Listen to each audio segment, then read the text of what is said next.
4 महिन्यांपूर्वी बारामतीत एक विमान अपघात झाला आणि महाराष्ट्राने आपले लाडके दादा गमावले। कार्यकर्त्यांचे अश्रू अजूनही सुकलेले नाहीयेत। तोपर्यंतच मुंबईतून एक अशी बातमी समोर आली आहे ज्याने कार्यकर्त्यांना पुन्हा काळजी वाटू लागली आहे। कारण उपमुख्यमंत्री सुनेत्रा पवार यांच्या दिल्ली प्रवासादरम्यान मुंबई विमानतळावर त्यांच्या खासगी विमानात तांत्रिक बिघाड झाल्याची घटना घडली आहे। 9 जून 2026 रोजी घडलेल्या या घटनेमुळे राजकीय वर्तुळात मोठी खळबळ उडाली होती।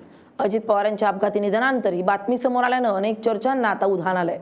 मुंबई विमानतळावर नेमकं घडलं काय होतं यावरचा हा व्हिडिओ पाहूयात।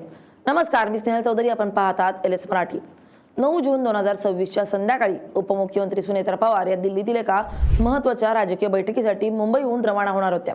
त्यांच्यासोबत त्यांचे ज्येष्ठ चिरंजीव आणि राष्ट्रवादी काँग्रेसचे नेते पार्थ पवार, खासदार सुनील तटकरे आणि खासदार प्रफुल्ल पटेल हे महायुतीचे दिग्गज नेतेही या विमानात होते। संध्याकाळी 5 वाजता हे विमान मुंबई विमानतळावरून दिल्लीसाठी झेपावणार होतं। सर्व नेते विमानात बसले होते आणि उड्डाणाची तयारी पूर्ण झाली होती। मात्र ऐन उड्डाणापूर्वी वैमानिकाच्या प्रसंगावधानामुळे एक मोठा तांत्रिक बिघाड लक्षात आला। विमानाने धावपट्टीवर जाण्यापूर्वीच या बिघाडाची माहिती मिळाल्यानं वैमानिकानं सुरक्षेच्या कारणास्तव उड्डाण त्वरित थांबवण्याचा निर्णय घेतला। या अनपेक्षित बिघाडामुळे विमान तब्बल 2 तास मुंबई विमानतळावरच उभं होतं। या घटनेची बातमी वाऱ्यासारखी पसरली आणि समाज माध्यमांवर चर्चा सुरू झाली की हे विमान VSR व्हेंचर्स कंपनीचं आहे। ही चर्चा सुरू होण्याचं महत्त्वाचं कारण म्हणजे 28 जानेवारी 2026 रोजी अजित पवार यांचा ज्या विमान अपघातात मृत्यू झाला होता ते विमान VSR कंपनीचंच होतं। त्यामुळे सुनेत्रा पवार यांच्या विमानातही बिघाड झाल्याचं समजताच लोकांमध्ये चिंतेचं वातावरण निर्माण झालं। मात्र सुनेत्रा पवार यांनी या चर्चांना पूर्णविराम दिलाय। त्यांनी स्पष्ट केलं की ज्या विमानात बिघाड झाला ते विमान VSRचं नसून CMR म्हणजे चार्टर मॅनेज रिसोर्सेस या कंपनीचं होतं। त्यांनी पुढे असंही नमूद केलंय की हा एक अतिशय छोटा तांत्रिक बिघाड होता आणि सुरक्षेच्या दृष्टीनं कोणतीही जोखीम पत्करायची नसल्यानं दुरुस्ती होईपर्यंत उड्डाण थांबवण्यात आलं होतं।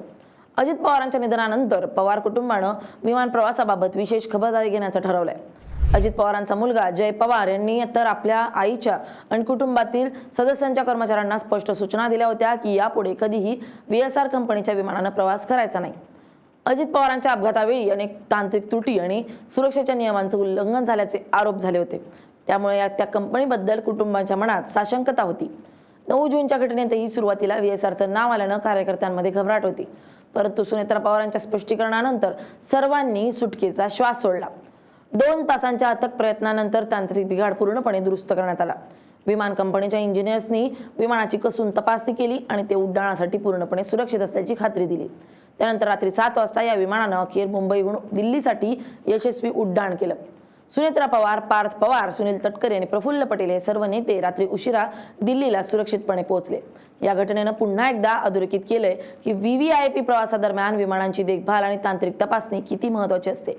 अजित पवारांच्या अपघातानंतर सुनेत्रा पवार यांनी वेळोवेळी त्या अपघाताच्या सखोल चौकशीची मागणी केली आहे। त्यांनी या प्रकरणाची CBI चौकशी व्हावी यासाठी मुख्यमंत्री देवेंद्र फडणवीस आणि केंद्रीय गृहमंत्री अमित शहा यांची भेट घेतली होती। अजित पवारांच्या अपघातातील विमानाचा ब्लॅक बॉक्स खराब झाल्याच्या बातम्यांनी खळबळ उडाली होती। अशा पार्श्वभूमीवर सुनेत्रा पवारांच्या प्रवासादरम्यान झालेला हा छोटा तांत्रिक बिघाडही मोठा चर्चेचा विषय ठरलाय। सुदैवाने या घटनेत कोणतीही जीवितहानी झाली नाही आणि तांत्रिक बिघाड वेळीच लक्षात आल्यानं संभाव्य मोठा धोका टळलाय। ही घटना जरी छोटी वाटत असली तरी महाराष्ट्राच्या राजकारणातील एका मोठ्या शोकांतिकेच्या सावलीमुळे या घटनेला विशेष महत्त्व प्राप्त झालंय। कारण माजी उपमुख्यमंत्री अजित पवार यांचा 28 जानेवारी 2026 रोजी झालेला विमान अपघात ही महाराष्ट्राच्या राजकारणातील एक अत्यंत दुर्दैवी आणि हादरवून टाकणारी घटना होती। या घटनेनं संपूर्ण महाराष्ट्रात शोककळा पसरली आणि राजकारणातील एका धडाडीच्या नेतृत्वाचा करुण अंत झाला। या अपघातानंतर सुरक्षेच्या मुद्द्यावरून अनेक प्रश्न उपस्थित करण्यात आले। विशेषतः ज्या कंपनीचं VSR व्हेंचर्सचं हे विमान होतं त्या कंपनीच्या देखभाल दुरुस्तीच्या दर्जावर विरोधकांनी आणि पवार समर्थकांनी संशय व्यक्त केला। अपघाताच्या प्राथमिक तपासणीत तांत्रिक बिघाड हे मुख्य कारण सांगण्यात आलं असलं तरी या प्रकरणाच्या सखोल चौकशीची मागणी मोठ्या प्रमाणावर झाली। या घटनेचा तपास करण्यासाठी विशेष चौकशी समिती नेमण्यात आली।